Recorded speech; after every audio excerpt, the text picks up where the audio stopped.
I'm Rebecca, and we are Mama Bear Apologetics.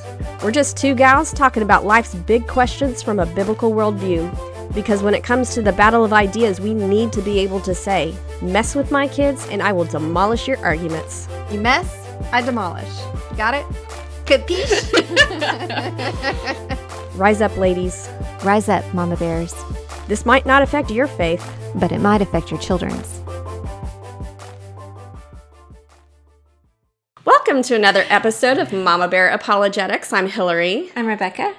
And so today we're going to be talking about something that really is kind of current in the news, and it's regarding California Bill 2943.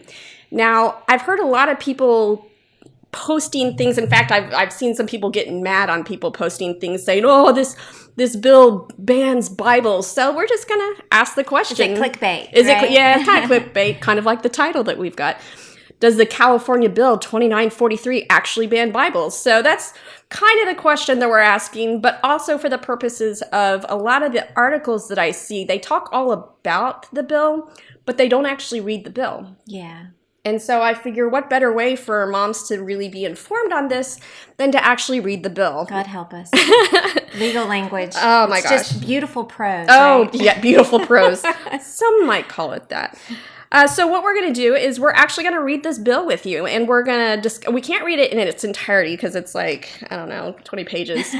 But we're going to read the parts that are relevant to this discussion. And so first off, I want to say that this bill is technically called, I can't find the actual name, but it's a bill talking about unlawful business practices. And so there's a whole bunch of stuff in this bill that talks about legitimately unlawful business practices, like, false advertising for a product or service, undisclosed affiliations, unproven benefits. So this would prevent the snake oil salesman from being like, this will grow your hair back. State of the product is new or used. It's like if someone receives something that's obviously used, this would make that illegal. So I agree with that. Fairly representing the style of the brand. They can't sell Prado things and claim that they're Prada, Oh, okay. Darn. Disparaging or misleading information about another brand, so you can't do a smear campaign against another brand. Okay. False promotion or repair or a new part. So like if you took this to a car place and they said, oh, you totally need a new, thingamajigger. Yeah. Basically, you can't lie saying that you need a new part for something. Promising things like discounts, but then not delivering it. Basically, if you promise a discount, you got to deliver. Or selling or leasing stuff that is not lawfully yours to sell or lease. So, there's a whole bunch of stuff in this bill. I can't lease your house out in California. Okay. There's been lots of Craigslist scams where people would try to lease out houses that have just been vacant for a long time. You're kidding. Mm-mm. Oh my gosh. Yeah. Wow. So, but they do it to kind of get the person's information because they're filling out an application for the house. Yeah. Some of them have gone so far as to give them keys and then have some person angrily come home and be like, what are you doing in our house? However, so this bill actually adds to the list of unlawful practices the exchange for money for goods and services, anything that would be what is referred to as conversion therapy or aversion therapy, anything basically that's intended to change someone's sexual orientation. Or change their behavior. Yeah. We'll get to that. Yes, we will get to that. So this is what it says. AB 2943, so that's the law. Are you going to read it? I'm going to read the... Okay, I'm not wake reading me up when you're done. I'm not reading the whole thing, but I'm reading certain selected parts. Okay. So, unlawful business practices. So this is the addition, the new amendment. Sexual orientation change efforts. So this is also known as SOCE. So okay. I might say SOCE, or maybe I'll just say SOCE. Existing law, the Consumer Legal Remedies Act. So first off, the Consumer Legal Remedies Act, that covers any consumer who experiences damage as a result of partaking in a product or service. Mm. And so, if someone buys something, if they buy the Red Ryder BB gun and they do shoot their eye out, so this protects the consumer. What's that from? That's from Christmas Story. Christmas Story, yes. So, that yeah. Movie is so funny. With the leg lamp. So that law already exists, but this makes unlawful certain unfair methods of competition and unfair or deceptive acts or practices undertaken by any person in a transaction intended to result or which results in the sale or lease of goods or services to any consumer. Existing law currently authorizes any consumer who suffers damages as a result of these unlawful practices to bring an action against that person to recover damages, among other things. Existing law prohibits mental health providers, as defined from performing sexual orientation change efforts as specified with a patient under the age of 18. Okay. So it's already illegal to do any kind of SOCE with patients under the age of 18. Yes. So existing law requires a violation of this provision to be considered unprofessional conduct and subjects the provider to discipline by the provider's licensing entity. So basically, if you do engage in any sexual orientation change efforts and you are a licensed practicer, you will experience discipline. This bill would include, as an unlawful practice prohibited under the Consumer Legal Remedies Act, advertising, offering to engage in, or engaging in sexual orientation change efforts with an individual. So now they're not saying nobody under the age of 18, they're saying Everybody. everybody. Nobody can do this. And does this apply just to licensed professionals, or does this apply to ministers as well? According to this, and we'll get into some of the details, it's any time a goods or services are exchanged for money. Money. Okay, so there's some kind of exchange of money. Yeah, they call it a transaction. But and we talked about this earlier. You and I did. Does this account, would tithing fit in with this? Yes, and that's where I don't. Ambiguous. Yeah, it's ambiguous. Okay. Yes, it is. Okay, so the people of the state of California do enact as follows. So I'm going to read kind of the first page of this.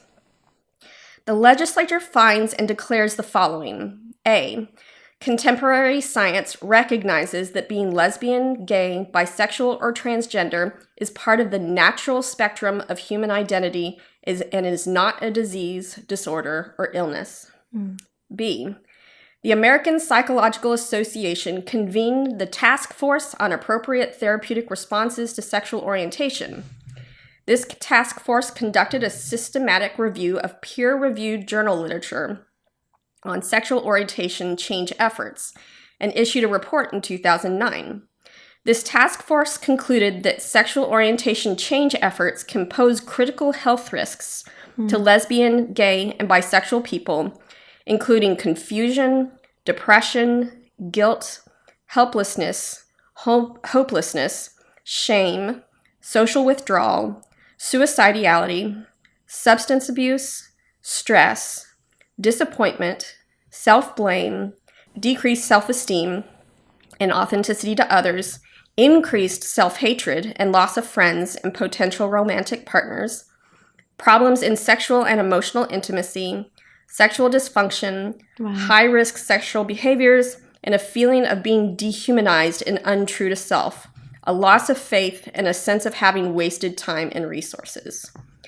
So according to the APA, doing their systematic review, these are all the things that result when you try to do sexual change efforts. Or you try to repress your sexuality.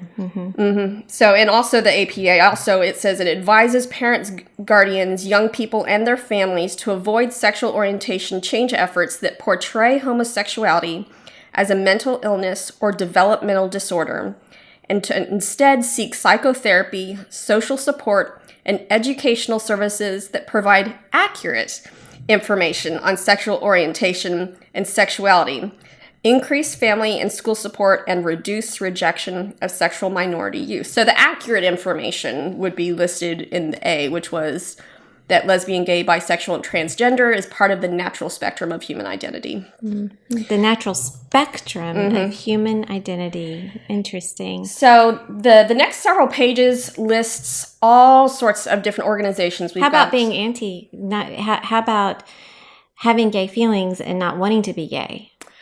They don't really go into that. I think that is where they would encourage someone to accept who they really are. And that's the only kind of therapy you could give. And the young person is saying, but I don't know who I am. It's actually limiting choice. It is limiting choice. And one of the problems that we see is the same people that are arguing for this kind of legislation are also the ones that are out there talking about sexual fluidity, saying that there's tons of studies. If you want to Google just the phrase sexual fluidity, finding that people can change their orientation throughout life. But this legislation is kind of making it as if it's an immutable aspect of a person that cannot be changed, but at the same time recognizing that people change. They kind of want someone to be able to choose their own identity at any point in their life, but not to have any help from anyone else unless it's help. What if someone was heterosexual and they didn't want to be? What would they do? I guess a child. Technically, under this, that would be banned as well. Wow. So, because I think it's just any kind of sexual orientation change. So it lists a bunch of statements, formal statements by American Psychological Association, the American Psychiatric Association, the American Counseling Association, the American Psychoanalytic Association, Academy of Child and Adolescent Psychiatry, the Pan American Health Organization, American Association of Sexuality Educators, and the American College of Physicians. And so all of the statements from all of these people are all talking about the harm that is inflicted by this so-called reparative therapy, conversion therapy, or sometimes aversion therapy. What's reparative therapy? So the therapy. Reparative therapy, I think it's the idea of they're repairing the sexuality or something. The broken sexuality. Or just maybe which I don't, this one's kind of confusing. I talked with Sue Boleyn when we were there, and she's like, I don't know how they can use this phrase. Isn't all therapy reparative? Reparative, It's like people go to therapists because they feel broken. Yeah, because they feel broken. Something's got to get fixed. Yeah. Yeah. And I do have to say that this idea of conversion therapy, it's like I bristle at the name, and I know people who are engaging in services that are ministries that are for people experiencing unwanted same-sex attraction. Okay. Christians. And they do not like the word conversion therapy. Right. Because it harkens back to the old days. It harkens back to the old days, and it also makes... If you're converting from one thing to another, it's almost like saying this was your identity and we're going to convert you to a different identity. Right. Really, the only kind of conversion therapy that should be going on is going from being a non-believer to a believer. Yeah. That's the main identity that we're converting from. And so, but just, the conversion therapy, they did a lot of really nasty things. Like they would do something called aversion therapy, where they try to help this person associate any kind of homosexual images with something that's painful or uncomfortable. Right, okay. And this is where the electroshock would come in, where someone sees images of... And this is actually a very materialistic approach. Absolutely. It's what you would expect from people that don't believe in the soul, because they think that they could change brain structure and that would change someone's desires. Yeah. Because all our desires are in our brain. Yeah. Well, I think about the verse that talks about he who sins, that sexual sin is different because he who sins sexually sins against himself. And I think the book, which you have on your shelf upstairs, which I'm excited about, Sex and the Supremacy of Christ. Yes, talks about how our sexual identity and our sexuality is just absolutely intricately tied to our ability to see God correctly. Wow. In our view of God. And basically, if you have a distortion in one, you'll have a distortion in the other. Yeah. And so there is this element of spirituality. The deepest relationship is the sexual relationship, and God is supremely relational. So it makes sense that if you are distorted in that view, it's going to... Well, just as if you're distorted in your view of your parents. Yeah. I mean, but maybe at even a more intimate level. There's a quote in that book. It says, the man knocking on the door of a brothel is unconsciously seeking God. Wow. Because it just talks about how that sexual union is like the closest to the kind of spiritual union that we can have on this earth. Yeah. And so, anyway, getting off topic there. So, the people who are actually seeing success with people who have unwanted same-sex attraction really abhor the idea of conversion therapy, reparative therapy, especially the pray the gay away kind of stuff. Oh, my goodness.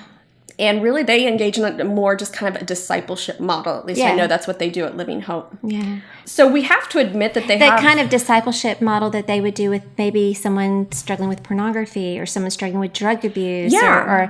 Or drug abuse would also have some physical things. Yeah. But those sort of things. It's mainly the problem is having an intimate relationship with the Lord. And when you start building that relationship with the Lord, He's the one that changes stuff all we of want to be us. tested. Yeah, we like all have brokenness. yeah, it's like we should never treat sin as if it's a self-betterment program, as if we can do something to make ourselves better. Right. It's got to be the Lord changing us. Anyway, so moving on. We're reordering our loves. Yeah. So here's an article that was in the New York Times titled, "I was tortured in gay conversion therapy and it's still legal in 41 states." So this is the kind of emotional rhetoric that's surrounding the idea of conversion therapy. Yeah. This guy says, "For over 2 years, I sat on a couch and endured emotionally painful sessions with a counselor.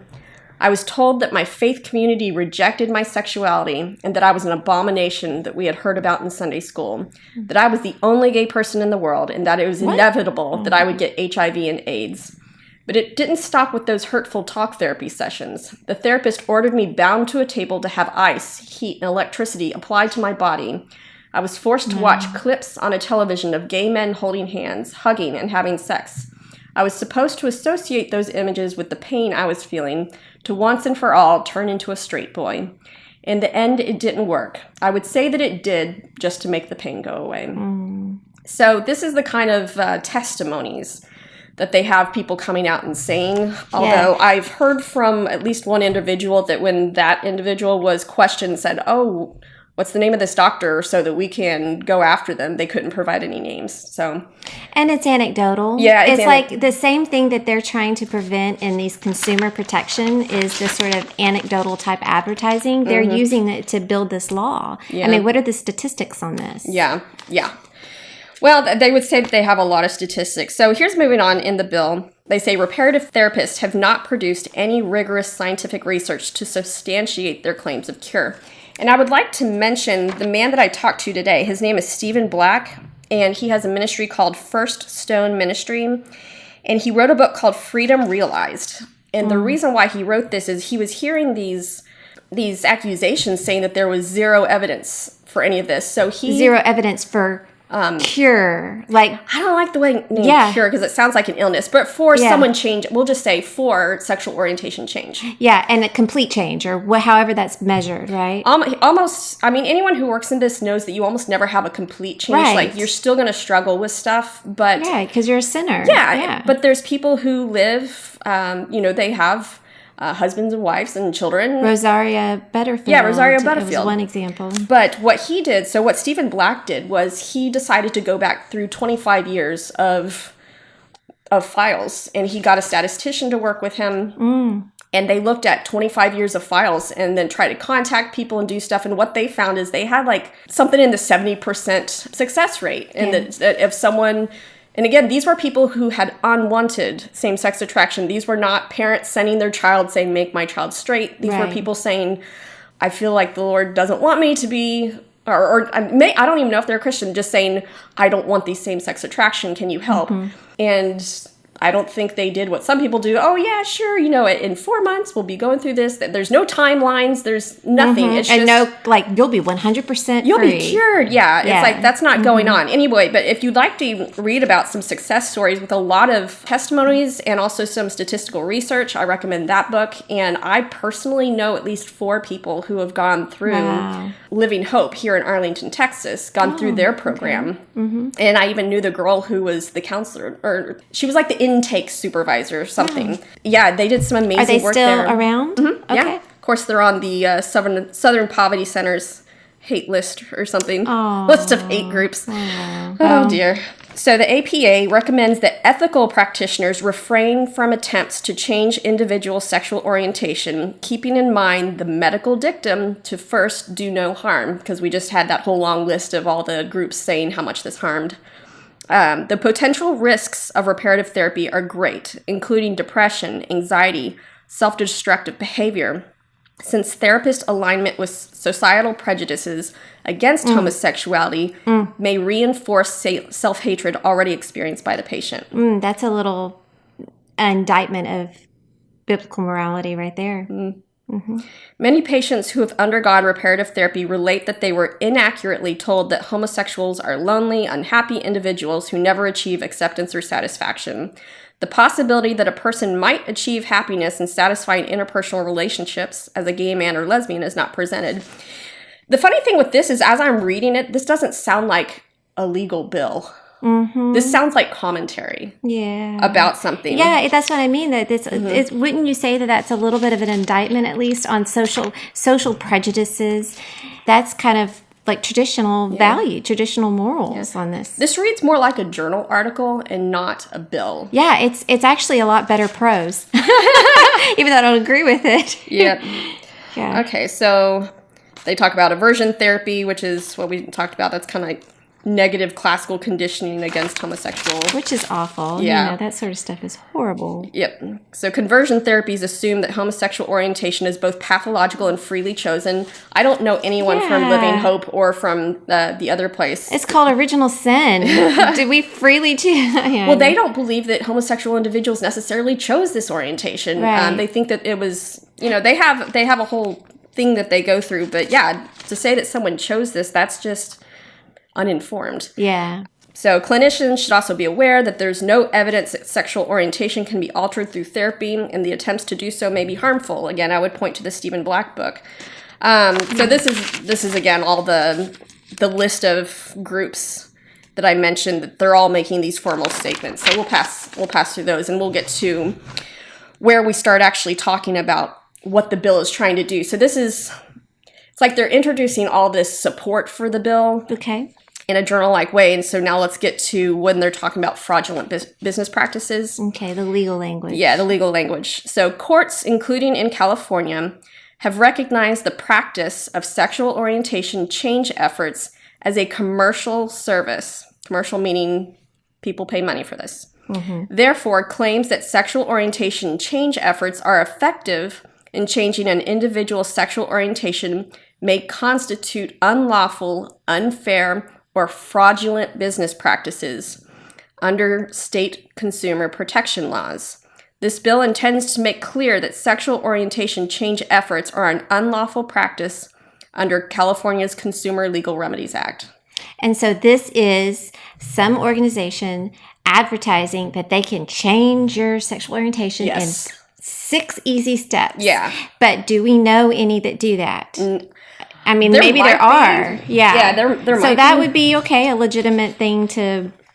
Yeah. To get away with.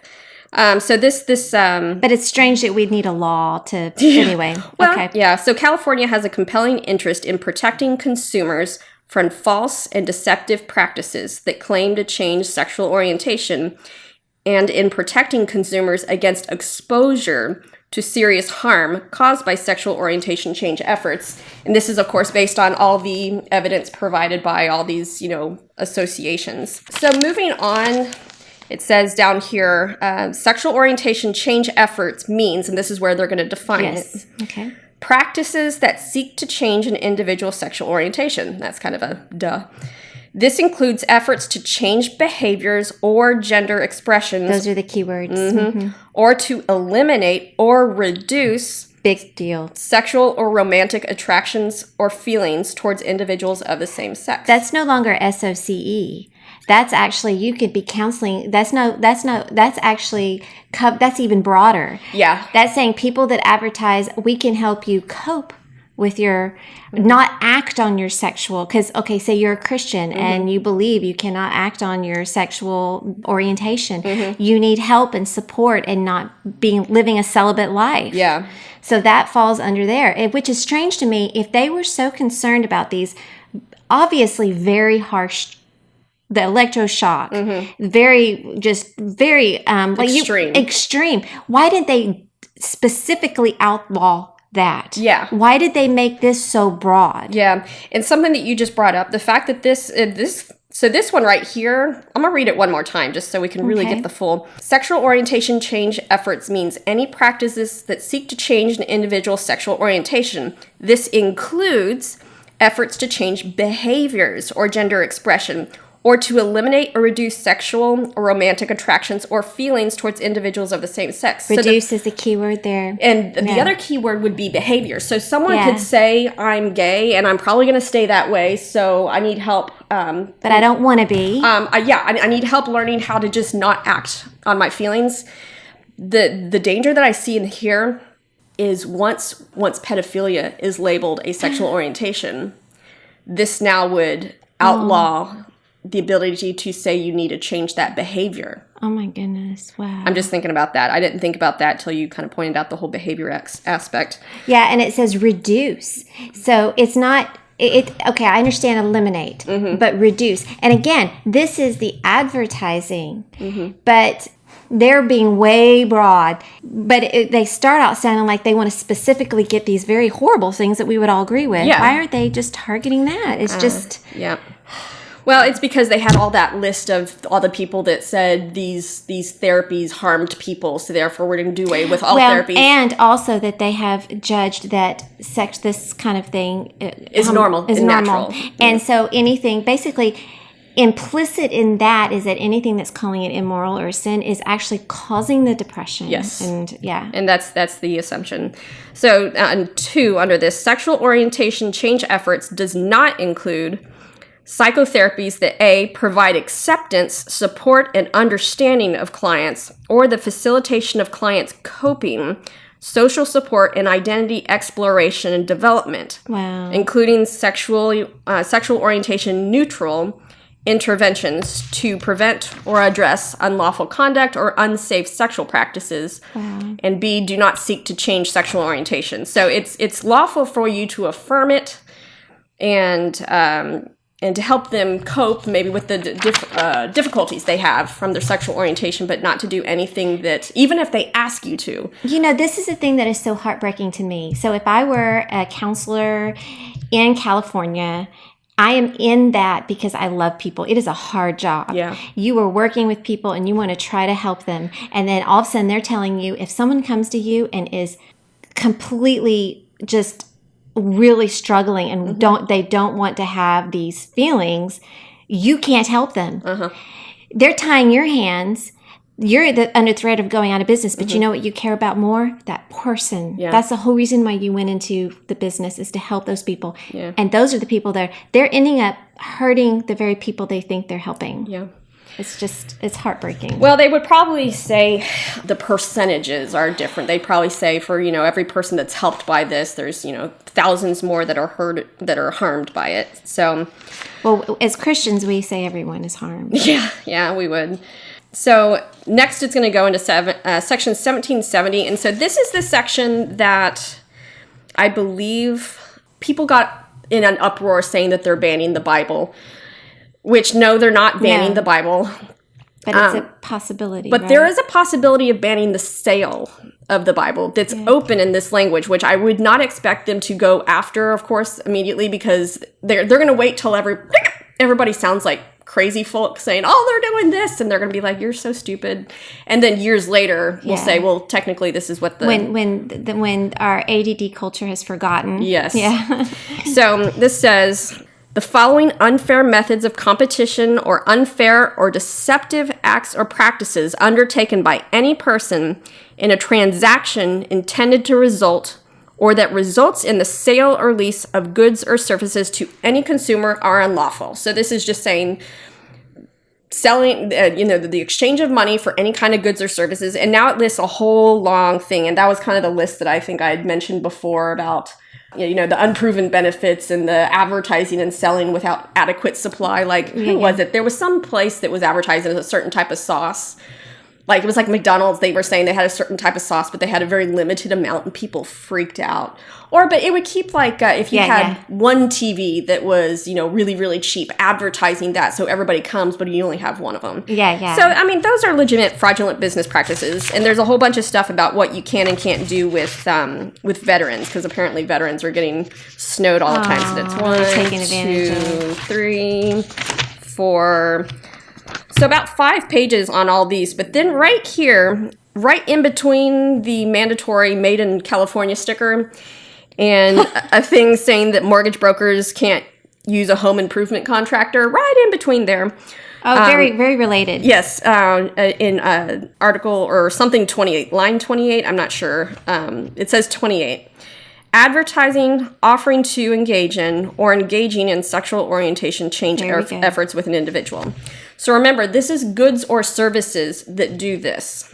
This is right here where the whole thing with the Bible could come in. Because if you have a good or service that advertises any kind of sexual orientation change efforts. I'm just going to read the verse that came to mind when I saw that. So it's 1 Corinthians 6, 9 through 11. Or do you not know that wrongdoers will not inherit the kingdom of God? Do not be deceived, neither the sexually immoral, nor idolaters, nor adulterers, nor men who have sex with men, nor thieves, nor the greedy, nor drunkards, nor slanderers, nor swindlers will inherit the kingdom of God. And that is what some of you were. But you were washed, you were sanctified, you were justified in the name of our Lord Jesus Christ and by the Spirit of our God. That verse right there is saying that this was someone's identity and now their identity is changed. So that right there technically falls under the banner of advertising, offering to engage in, or engaging in sexual orientation change efforts within an individual. And there's other verses that they could use, but this is the one that I was thinking of, the one where he specifically says kind of this list and includes that and says, this is what some of you were. Yeah. He's not advertising. No. But it's a statement of fact, but it can be viewed as a form of advertisement. Yeah. Right? Mm-hmm. If it's, okay. So, and we wanted to talk a little bit just in our, the way we like to do with Mama Bear, what does this bill get right? Because it's like we don't want to just completely demonize it as being all horrific. So first off, I think there's a lot of bad stuff going on there where someone is trying to force someone who identifies as gay to be straight, because I really think you're taking the symptom and you're focusing all your attention on the symptom. Yeah. And people are allowed to, parents are allowed to do that against someone's wishes. And I don't think that's wise. I'm not going to say it's right or wrong. It's just not wise. It's just, it's just unwise. That's the best way to put it. Yeah. Mm-hmm. And very few people can pray the gay away, because once you start really wading through what's going on in homosexuality, there's part of it that is a spiritual issue, and then there's part of it that's physiological and that's built in, and then of course some that's psychological. And so praying is awesome for dealing with that spiritual stuff, but we live in a fallen world. I have prayed over my kidneys lots of times, and I have never gotten a new kidney. That's part of living in the fallen world. So thinking that, and there's some people maybe that worked for them, I can't say, but in general, it's an unwise... It's a very complex thing, and you can't say it one size fits all. Yeah, and for someone who genuinely is wanting to get rid of this same-sex attraction, to be promised, if you just pray enough, it'll go away. Yeah, and if it doesn't go away, then there's something wrong with you. It's kind of like what I remember Johnny Erickson taught. She was told by the faith healers that if God did not heal her, she was paralyzed from the neck down. She didn't have enough faith. It was her fault. So I can see that's abusive for anyone. That's our last podcast, does God promise to heal? Yes. I forgot we talked about that. That was so long ago. I know. So very few people choose to experience same-sex attraction. So I think this is good for the church to recognize. It's like a lot of times they'll say, well, that's the lifestyle that they chose. Well, yes and no. It's I don't think anyone chooses saying, I want to be homosexual. Yeah. And so there's and we live in a culture that's very confused about those things. Yeah. And it's not like homosexuality is new. It's been around. Yeah. It was very accepted in Greek culture. So when you're in a culture that's very accepting, it creates confusion. Yeah. Yeah. And so I think this is good in the sense that, I think might be taking away people doing things that will actually cause more harm than good. Yeah. But so what does it get wrong? There's a little bit longer list here. It's going to make us be more loving and more wise. Yeah. Yeah. Which is a good thing. What does it get wrong? So first off, I'd say it assumes that any sexuality is completely outside our control. And I would advise to, if any of the moms or other listeners would like to go into this, I would say Google sexual fluidity, and you can go to even Google Scholar and see the number of journal articles talking about the way sexuality can change. So you can't say that it's static, and you can't say that it's both unchangeable and changeable at the same time. Right. So I think incoherent. Yeah, it's a little schizophrenic. And I think it disregards legitimate work done by organizations like First Stone Ministries. That's the one in Oklahoma with Stephen Black, which I just was introduced to them actually today by Sue Bolin, who's on the board of directors, with Living Hope. Living Hope in Arlington, Texas, I have lots of experience with them, and I just think they're fabulous. And I know at least 4 people who have gone through their program who are just living joyful They're lives. doing the work that needs to be done, but there's going to be more and more need for it. Yeah. Yeah, so the First Stone Ministries, they found around a 72% success rate. I think that's what it is. I think that's what he said. I need to double check that. But again, these therapies didn't focus on changing the gay, but rather on creating someone who is a disciple of Christ and allowing the Lord to do the work. So this is not a psychological approach whereby we're attempting to change someone's psychology. It's a spiritual approach where the person's just falling more in love with God and his spirit changes them, which that's kind of a mystery to us as believers. Well, just like in that list that you read from Paul, there wasn't just men having sex. There was other people. There were swindlers. There were thieves. There were drunkards. All of those people went through that transformation. So some of the common questions to the bill, or did you want to read the David French quote? Yes. So David French is a lawyer. He writes for National Review. I like to read his stuff. I read a lot of it in the last election. His wife Nancy French is really good as well. But he wrote something really important. So he got in trouble because he was one of the first ones to flag this, and he tweeted something, and then people were just jumping all over him because he was saying that because of the broad terms of this, it is possible that the Bible could be banned. So what he said was that this bill covers efforts that try to change behaviors or gender expressions or to reduce or eliminate sexual romantic attraction. So just what Hillary and I were talking about. David French notes that this definition is far, far broader than the traditional definition of so-called reparative therapy, which is the effort to change a person's romantic feelings toward the other sex. Okay, so this goes beyond just sexual orientation changing. It now includes efforts to change mere behavior. And so like if someone wanted to become celibate. In other words, if, for example, a sexually active gay man or woman sought counseling not to change their orientation, but rather to become celibate, then the services and goods provided in the effort would violate this statute.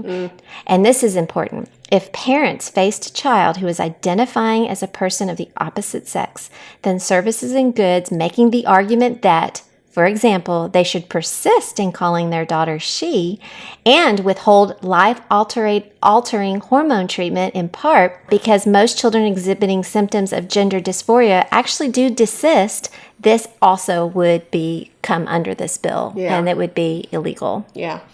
That's a pretty broad umbrella of what it's prohibiting. And again, like I know that there are people who are trying to change pedophilia to a legitimate sexual orientation. And if that is to go through, then this bill would actually apply to that. And so not only would we not be able to try to change someone's sexual orientation towards pedophilia, but we would not be able to counsel someone on how to refrain from those behaviors. How would you do with children who had been victims of pedophilia? This is opening up a can of worms. Oh, yeah, the can of worms is here. So these are some of the common questions I've seen people ask. Will this prevent people who want sexual orientation change efforts from getting it? So if someone wants a counselor that will help them with this, will this prevent them from getting it? And unfortunately, the answer is yes. Yes. If there is any money that is exchanged for any good or service, and that good or service promotes the possibility of change, then that good or service is labeled fraudulent. So if you have a book that says that sexual orientation can be changed, that is outlawed. If you have a counselor who says that sexual orientation can be changed, that is outlawed. It has to exchange hands. So this is where if there's no money that exchanges hands for it, that's a technical way of getting around this law. Right. So if you can give someone a book, but you can't sell someone a book. Oh, okay. Okay. So that's where it comes up. Could this law ban the Bible? So that's the one that everybody's, freaking out about. So we're going to say not yet. Not yet. But it says the sale of books. This law could potentially ban the sale of Bibles. And so Section 3, 1770 of the Civil Code states, the following methods of unfair or deceptive acts or processes undertaken by any person in a transaction intended to result or that results in the sale or lease of goods or services to any consumer are unlawful. And then it says, advertising offering to engage in, or engaging in sexual orientation change efforts with an individual. So if a good or service advertises or offers someone help in changing their sexual orientation, it is illegal if money changes hands. That's the big thing. So, but that would raise the question of, what about if this was, someone in the church that was doing it? Well, could they start coming after, does this person tithe to the church? So if someone needed to make sure to stay free of that, maybe they would find a different church that they don't attend and receive the counseling there, because that way there is absolutely no exchange of money. Yeah. So I guess that would technically get around it. I think that more than anything, this sends a very strong message to people that are struggling with their feelings, that it's actually not okay to struggle. Yeah. You should just give in. But it also limits their choice. We talk about activists today, really, we worship choice. Yeah. This is limiting, because if somebody wants to choose, chooses to want to control this and not have these desires, they can't get help. Well, the argument that they would give is that this choice would be they are choosing something that will harm them. Yeah, well, that's their reasoning, because they are convinced that is what's causing the depression and everything. Yeah, so this would be kind of like, to them, they see this as... They're helping someone that can't help themselves. This would be like the bill that requires people to wear seatbelts. Right. It's like, I'm helping you protect yourself. Yeah, because you aren't educated or whatever enough, or you've been indoctrinated or brainwashed to believe, or you just don't know. And we're protecting you. So I hope that this discussion and reading some of this bill for yourself instead of hearing all these secondhand reports is helpful in helping you parents know how to prepare for what's coming. Because I just want you to remember that if this is successful in going through in California, then other states are going to follow. Yeah. And so this is something you need to be aware of, especially when it comes to voting time. Please don't resort to scare tactics and things that would make someone kind of averse to hearing a good, logical, reasoned argument for it. But it's definitely something we should speak up about. But I think it's such a delicate topic, and there's already so much emotion around this that we need to make sure that we are not adding fuel to the fire and engaging in more emotion. Because the more emotion that surrounds it, the less people are able to think logically. Yeah. And so that would just be my encouragement for the parents. So I will just pray us out. Okay. Father God, it can sometimes feel a little depressing as we see what's going on in our country, Lord, and the things that are slipping by unnoticed, and wanting to help but not being sure what to do to help. Lord, when there's legitimate grievances, we want to stand with those who have been harmed. But when the solutions for these legitimate grievances make us believe that even more harm is going to be caused, Lord, it's like we feel caught between two things. We feel caught between being labeled a hater, when our desire is to love, and our desire is to show compassion, and our desire is to be your hands and your feet, Lord. We thank you that you have given us a society where we do have a say in the judicial process. We have a say in our politics. We have a say in what is going on in our country, Lord. And I pray that we would not use our voices to scream and shout and defame, but we would use our voices to speak clearly and with compassion and with love and with truth, Lord, but in a way that doesn't create more chaos, Lord. I pray that we would just reject anything that would create more chaos. Yeah, I know, Lord, it's easier to get people on your side when you whip them into an emotional frenzy, but may we stay away from that tactic, Lord, because that's not how you worked. And that's not how we need to seek to work, Lord. Father God, I just pray for the parents who are struggling with this issue with their children. I pray that you would give them wisdom. I pray that this podcast would help them inform them so that they can know what's actually going on. So that when they receive just this knowledge, Lord, and this education and this understanding of the forces at play, Lord, that they can come to you to seek wisdom as a fully informed citizen. We pray that your spirit would, again, just be moving mightily. I pray that this bill would not be able to be passed. And that we as a church would learn how to speak up in love on this topic, Lord. In your name I pray. Amen. Amen. This has been a Mama Bear Apologetics recording. To learn more about Mama Bear Apologetics, please visit us on the web at www.mamabearapologetics.com.